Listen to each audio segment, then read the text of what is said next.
Hey folks, so I did just get back from my trip to Gettysburg. I'll be honest, I'm trying to rush these together. I've only been home for 2 days now.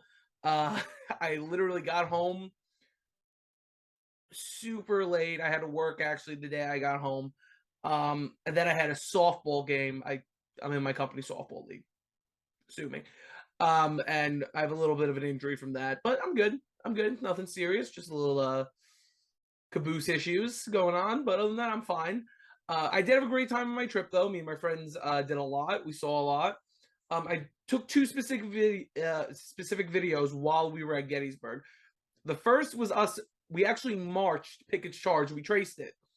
Um, I'm actually going to mute that video and narrate it myself, just because me and my friends were actually doing commentary. We were discussing the battle, everything that was happening, but we weren't exactly being appropriate.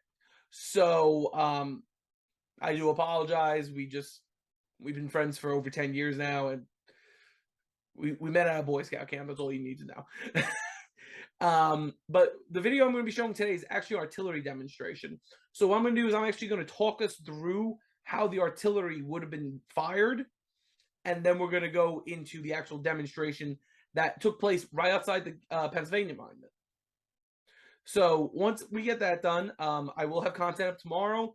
Our Joe Hooker video is still going up Monday. I'm going to try to get everything. We went to the Antietam battlefield. That was awesome. I was actually there when one of my inspirations for this channel was there. I just unfortunately didn't get to meet Vlogging Through History. He went to the Dunkers Church a little later in the day. I went earlier, but then had to go check into my hotel in Gettysburg, which is about an hour away.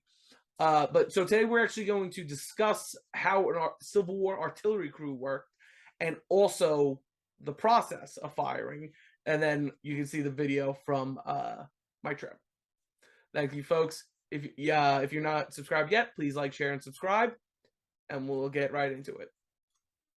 So artillery had become a very big game changer. So actually, it started in the 19th century with the Napoleonic Wars. Up until this point, artillery really wasn't being used as a what it became. You know, it wasn't really supposed to be used for field combat. It was more supposed to be used for sieges, things like that.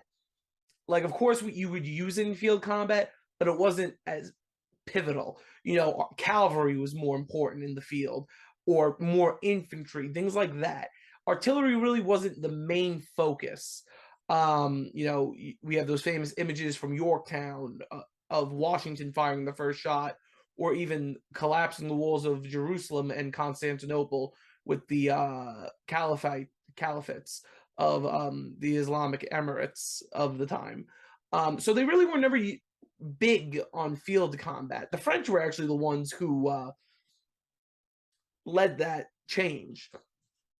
By the time of the American Civil War, however, we had adapted. Like I said in our videos about Lee and all these other generals, West Point was constantly adapting things. You know, originally everyone was an artilleryman. Then it became everyone was an engineer. But the thing was, artillery had become just as important to the military as engineering, as infantry, as cavalry. So when the Civil War actually started, a lot of companies, a lot of industrial companies, were given the task of creating cannons, anything to help the war effort. So for both armies, they were very pivotal to the conflict. In fact, during the American Civil War, the first battle at First Manassas, it was the artillery on Henry House Hill that was very decisive in crushing the Union advance, which supported the Confederate charge and cavalry charge that broke the Union forces. So when it comes to artillery, it's very important. There's also a process. You know, we think artillery, a lot of times we see things like pirate movies. You know, you have the flint and everything, you just put it on the cannon, it goes ba-boom. Or, you know, it's like in Masters and Commanders, it's actually like a flint lock. It goes and it fires. American Civil War cannons were different. So the process was very different entirely. But what would happen first is you would have a man come forward, as this gentleman behind me is doing, and he would clean the barrel. This is because, much like the rifles of the time, many of the cannons actually had rifling. What's actually being fired here behind me are Napoleons. That's not what's going to be fired in the demonstration. What's being fired in the demonstration is actually a 9-pounder. Very different. The primary cannons of the American Civil War were 9-pounders, ordnance parrots, and Napoleons. These are Napoleons. Napoleons were actually more commonly used by the Confederate Army, but the Union Army did use them as well. But so the process is, you'll have the gentleman behind you. He's going to clean it out, so the residue that's left in the rifling is removed. The next move is going to be getting the round. So these gentlemen who are behind us here, their job is actually to run back and forth. We're going to have a single officer who's in command of the battery, who then reports to sergeants who are behind us. And then that person will give the directions on what ordnance to get. That will be in an area behind us over here. Once they get it, they'll bring it forward. They'll check and make sure everything's okay, and then they'll give it to the crew. The crew will put it down the barrel. Another gentleman will come forward with a pretty much a giant ramrod, slam it down, make it tight.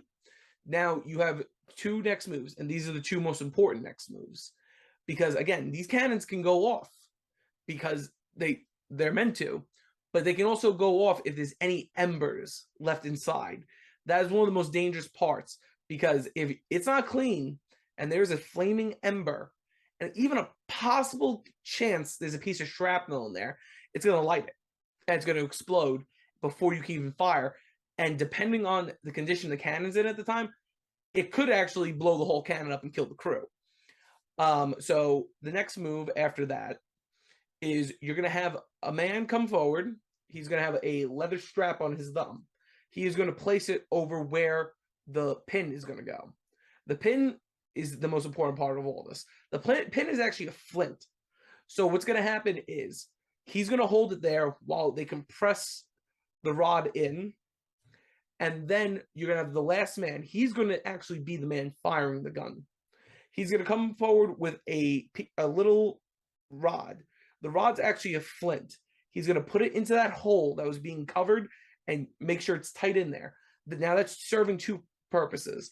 First, it is actually preparing the cannon to be fired, because it's ripping into the canister sack. So there's the cannons are kind of actually like a cartridge, like a Civil War cartridge. So you have the cannonball here, and then a bunch of gunpowder being held usually by either canvas or some form of paper sack. So that rod is to puncture it, but it's also a flint. So when it's pulled, it lights a match. The rod itself is the match. It lights a match, and that's what actually fires the cannon. So this is a very important process of the entire thing. And that's what we're going to be demonstrating right now.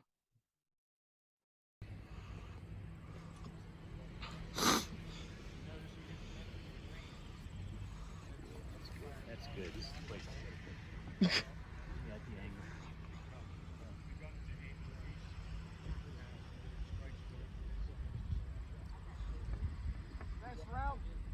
Same thing would be if you called for a round of the percussion piece.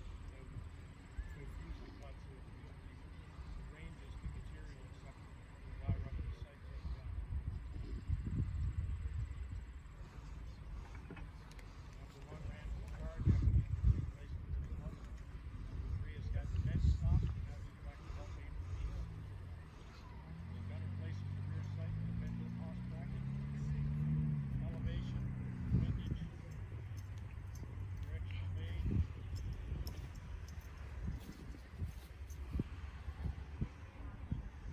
Ready. Ready. 3 and 4 step in. Start the bridge bend of 3. 4 places behind the foot. That is right.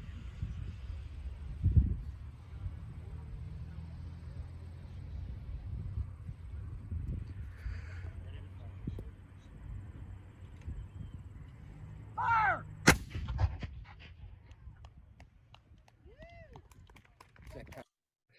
All right, thanks. Thanks again for watching, folks. I will have more things up. Again, I have just gotten back.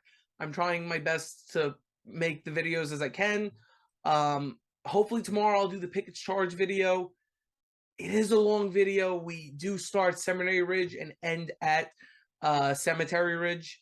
So it is long, but I really do appreciate you guys watching. Please like, share, and subscribe again if you're a new follower. I always appreciate the new friends. Again, please like, share, and comment.